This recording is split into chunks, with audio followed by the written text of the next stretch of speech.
Hi friends, welcome back to ARC tutorials. In this tutorial, we will learn how to use Angular Material radio button. In the previous tutorials, we have learned about how to install Angular Material and also how to use checkbox.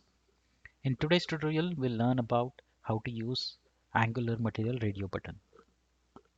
Before we proceed with practical, I request you to kindly subscribe to my channel to keep supporting and encouraging me.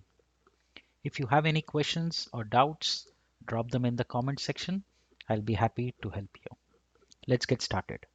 So I have my Angular application here and I have compiled it. So to get radio button, all we need to do is add mat radio group. You can see here. So this is the main grouping that you will do if you want to use multiple radio buttons. And we will add mat radio button directive and we'll give value and we can put our values here. Say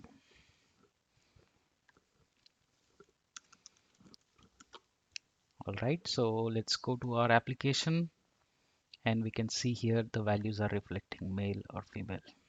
Since they are in a group, any one can be selected. Now to do that, we need to make sure that we have added an important module, which is mat radio module in our app module.ts. So include it in the imports and then use the module in the imports section, mat radio module. If you don't include here in these two places, it will not work for you.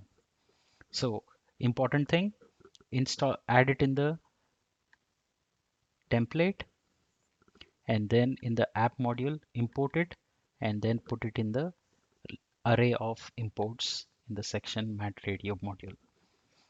This is how your output would look once you have compiled successfully.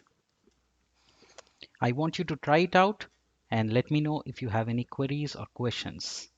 I'll be happy to help you. Please don't forget to subscribe to my channel. Thank you so much for joining.